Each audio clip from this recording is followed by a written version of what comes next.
Hi, I'm Mrs. Werner and I'm going to show you my beehive today.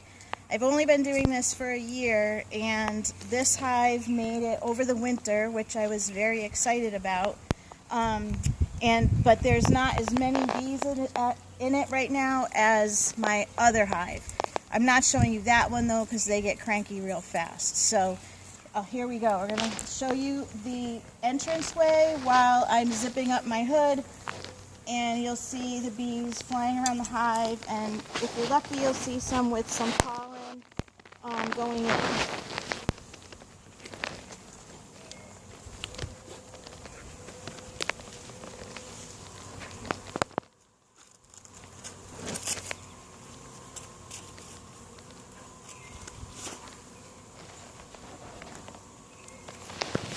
That metal thing you see on the front is called a mouse guard. Mice like to get into hives because they're nice and warm. The bees keep it around the eggs. The bees are keeping that around 94 degrees. And so you can imagine being a mouse out in the cold wanting a warm place. So that lets bees in, but nobody else. And if you look carefully, I'm seeing some bees with big balls of yellow pollen on their back legs right before they crawl into the hive. Okay, so this is a hive tool. Bees like to stick things together and plug up holes so they are protected. And so you use your hive tool as a lever to unstick things. And you'll hear it when I open it. Even though it's only been closed for like 2 days, it gets stuck. So that cracking noise is me breaking what's called propolis, that they seal up the cracks of their hive. And you can see there's propolis here. It's like it's almost like a plastic, like a waxy plastic that they build. And some people use that, they think it's medicinal, and so on. And that always makes me sad that I find dead bees, but when their lifespan's only about 60 days, you can imagine there's always bees that are dying. This one here, with his abdomen up in the air, or her abdomen up in the air, she's putting out a scent. I can't smell it, but she's putting out a scent that helps her sisters find their way home. So she's already scenting because she's noticing that something is wrong with the hive because I took the top off. Here's one that has a lot of pollen stored in its pollen baskets. He's flying around looking for a way to get into the hive. This piece is called the inner cover. And again, it's going to make like a cracking noise when I pop it off because they've propolized it a little bit. And you're going to probably see some wax that they built for it. So there we go. We've got a hive that made it through the winter. You'll notice that they're centered around these 4 frames. That's because that's where they're doing most of their activity and trying to keep the new brood, or the eggs and larvae, warm because we're still having chilly nights and things like that. Alright, so this top box is called either a box or a deep based on how high it is. And then these are the frames. So what you want to see as a beekeeper is frames that the bees have drawn out beeswax, which they make in their glands, and you want them to build that wax into comb. So here's the first frame. There's 10 in this deep box here. And what you see is that it's sticky.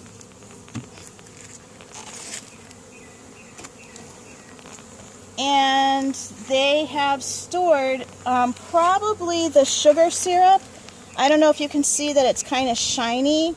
It might be some nectar this time of year, but probably mostly sugar syrup that I was feeding them a couple weeks ago to get them through that cold wintry part. These ones are feeding, or they process the syrup with their salivary glands, and that's what will eventually turn it into honey. And by the color, I can see that some of it is closer to becoming honey now than it was when it was just sugar syrup. This comb at the bottom is called burr comb. It's where the bees have made like a ladder out of comb to get from the bottom box up into the top box. So I'm going to leave that one out. Oh, this is a great set of comb because this is capped honey. So after the honey gets to be the right consistency, the bees put a thin cap of wax over each cell, and this is what beekeepers want to see. So that's honey under there. If I wanted to, I would scrape this off and drain that out. But I'm going to leave it for them because it's still early in the season and they need food. This frame, they haven't really built out too much. I rotated this last week when I came into this hive, trying to encourage them to draw more comb out on it. This is more what a comb, this is what a frame looks like when you buy it. So I bought black ones so it's easier to see the larvae and the eggs. And where you see this pale yellow, that's them, what they call drawing out comb. They make the wax on their bodies and then they place it on those geometric patterns. Okay, so now we're getting more closer to where all the bees are and where the action is.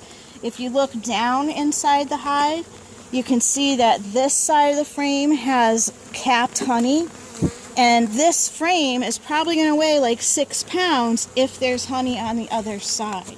So these boxes get pretty heavy pretty fast. Oops, I'm sorry. I hate when I hurt them. It makes me so sad.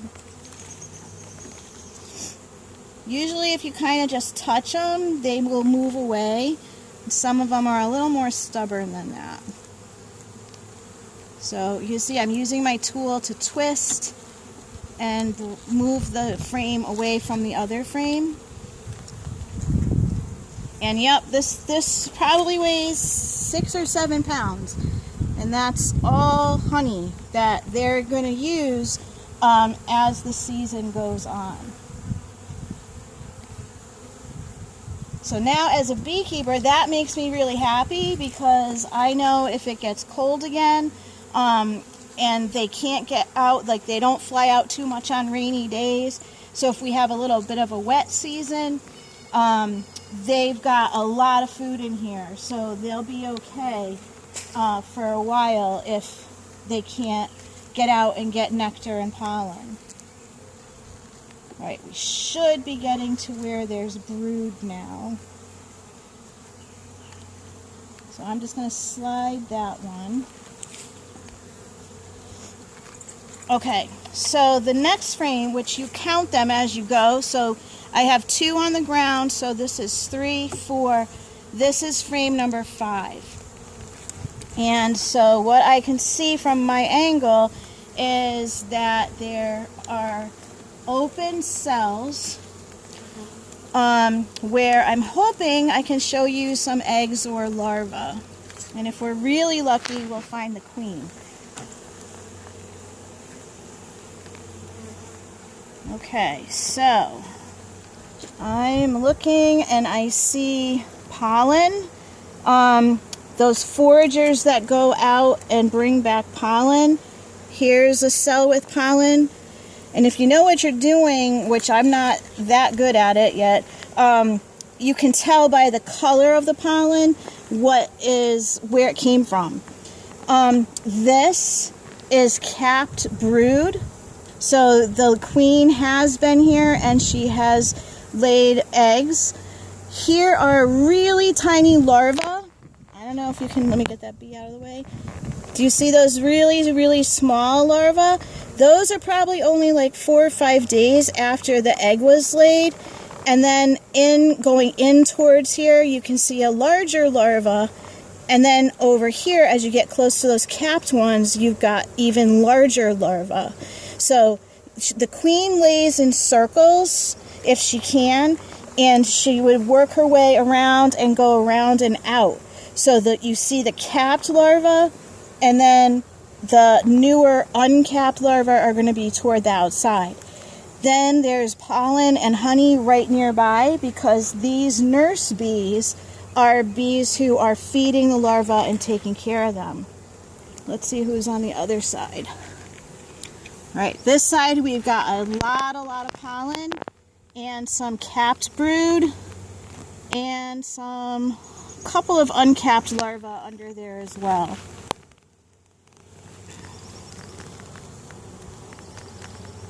So I think you've studied the life cycle of the bee. So the capped larvae are capped from about day 7, 8, 9 till they hatch at day 21. And those caps, those are regular worker bee larvae. That will be more females that will help replace the worker bees as they die. Let's see, I'll pull one more just to see if we can find some eggs. See, every time I come in here and take them apart, they come right back and seal everything together. Mr. Langstroth, the man who invented this kind of hive, did all kinds of measurements, and so these are very specific numbers for the amount of space that bees like to have. So when I'm done and put everything back, I have to squish it all back together. Otherwise, the bees will fill up the extra space with more comb, and it will make it more difficult for me to get things out. So here's another good one. We've got lots of capped brood there, and then uncapped brood toward the center on this one. So these probably hatched out this spring sometime, and now the queen went back and put in new eggs, which formed into new larvae. I believe, I don't know if you can get close enough, if you can see those tiny white specks, those are the eggs. They're about 1.5 millimeters long. And then those will get fed over the next few days and then turn into larvae and then capped larvae. These larger cells, I don't know if you can see it, I hope the light is okay. You got capped brood all here, and then you see these ones that are sticking out and they're a little bit bigger. Those are where drones will form. So those are called drone cells. And it looks like here's one that's, is that our queen? Or is that a drone? That might be our queen. Good eye. Let me see, did she just lay an egg? She might be laying an egg, or that. I have a feeling that's our queen. Might be, and she always has attendants around her, feeding her, cleaning her. So I believe Mr. Werner may have found her. Very cool. So drones, like I was saying, are down the bottom. We don't want her to get too exposed, so I'm going to put this back really quick. All right. I hope that was the queen. I won't promise, because like I said, I'm fairly new at this. But I have a feeling that may have been her. So I'm not going to pull out any more, but if you look down inside there, can you look down? You can see you've got all kinds of bees, very busy. And they're either feeding eggs, feeding larvae, cleaning cells, like when the larvae hatch, after 21 days, they will clean the cell out from the wastes and things that the larva left and make it ready for the queen to come back. I'm not sure if that was a queen or a drone, because it had really big eyes, and the drones have really big eyes. But I like to pretend that was the queen. All right, so I'm going to slide them all back now. Can you hear how quiet they're buzzing? And the other thing, I have a mentor that helps me and helped me learn a lot last year. And what he says, what you want to look at is, are any of the bees looking at you? And these bees are not looking at me. They're going about their bee business, so they're pretty calm right now. If you do something to upset them, like if I squished one by accident, if I was putting too much smoke in the hive, which they're so calm, I haven't even used my smoker, you would all of a sudden you would hear the sound escalate. They would just start buzzing really loud. I'd have bees like flying at my face. They try to sting the gloves. So you can tell when they're getting mad. And these ones have been super calm and really quiet and just going about their business this whole time. So I'm going to get them back the way they were.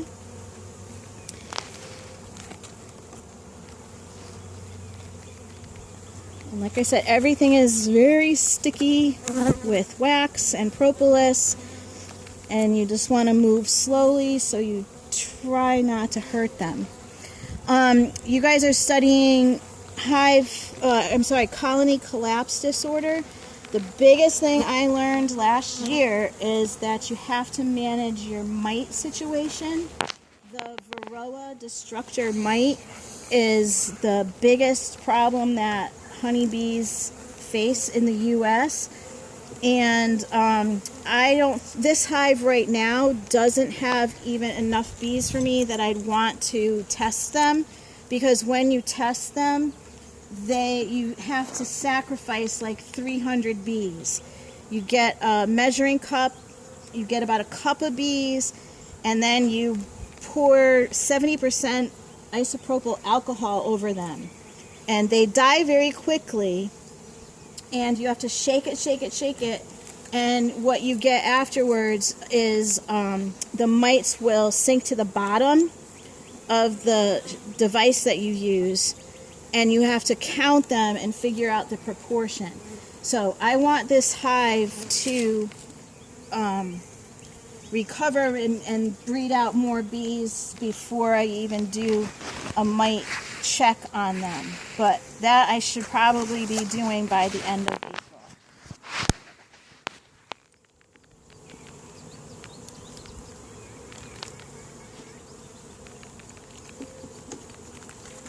Alright, and then you put them back in the same order so that the queen doesn't get confused about where she needs to go next.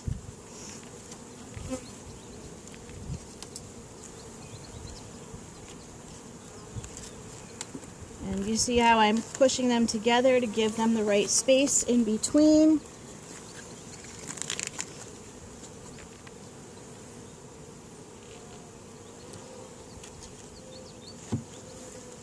And I had told Dr. Mack that I had to have a nice warm day to do this, because that larva, if it's windy, they'll dry out and they'll die very quickly. And if it's too cold, they'll chill and die quickly. So I don't open my hive unless it's about 65 degrees Fahrenheit. Because they work really hard vibrating their bodies and everything to keep it the right temperature. My hive is in a nice sunny spot, so when it's a nice day like this, it's 70 degrees out about, so they don't have to work real hard to keep it warm when you got a nice good sunny spot for them. I'm getting a little smoke around the edges because I really don't want to squish anybody when I put the inner cover back on. And you can see how they retreated. What they're doing is they sense danger and they go down in by their honey supplies and they start filling themselves up with honey in case they need to flee. And then they'll at least have some honey to help take care of themselves and until they can get, and their queen until they get back. Okay. so I'm trying not to squish anybody. Go back in. Like I said, I mean, like, they're bugs, but I'm attached to them. They work really hard, so it's hard not to admire them and respect what they do. So that's my inner cover, and then on top of this I'm going to put my telescoping cover.